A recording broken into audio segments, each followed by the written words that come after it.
সাংবাদিক দিলৱাৰ হুছেইন মজুমদাৰ গ্ৰেপ্তাৰক লৈ খৰব বিশিষ্ট বুদ্ধিজীৱী ডক্টৰ হিৰেন গোহাঁই এয়া কেৱল সাংবাদিকতাৰ ক্ষেত্ৰখনৰ বাবে নহয় অসমৰ সমাজ জীৱন আৰু ৰাজনীতিৰ বাবে দুৰ্যোগৰ ঘটনা এই ঘটনাৰ পিছত বিজেপিৰ নামত শাসন চলোৱা এজন ব্যক্তিৰ স্বেচ্ছাচাৰিতা প্ৰকট হৈছে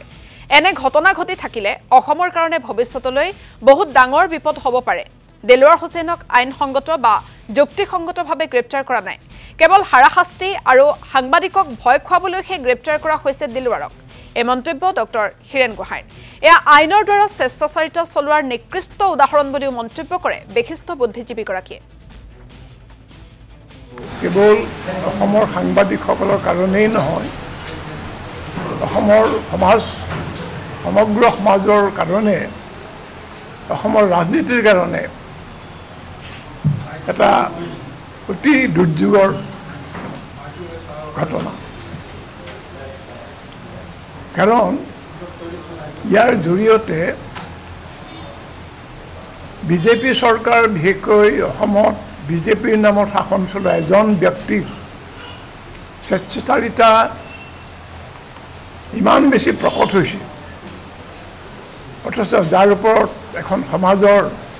বৃহৎ জনগণৰ ভাগ্য নিৰ্ভৰ কৰিছে যে সেই কথাটো আমাৰ অসমৰ কাৰণে কিমান ডাঙৰ বিপদ হ'ব পাৰে আমি সকলোৱে অনুভৱ কৰিছোঁ কথাটো হৈছে যে এইটোতো স্পষ্ট যে দিলৱাৰ হুছেইন মজুমদাৰক কোনো সংগত আইনসংগত যুক্তিসংগত ন্যায়সংগত কাৰণত গ্ৰেপ্তাৰ কৰা নহয় তেওঁক হাৰাশাস্তি কৰিবৰ কাৰণে তেওঁৰ যোগেদি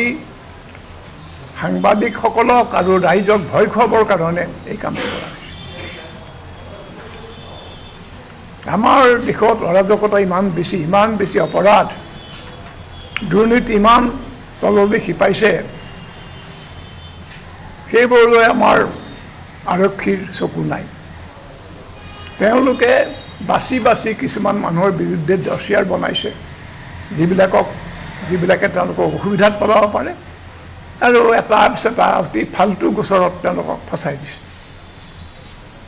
এইটো আইনৰ নামত প্ৰশাসনেই নহয়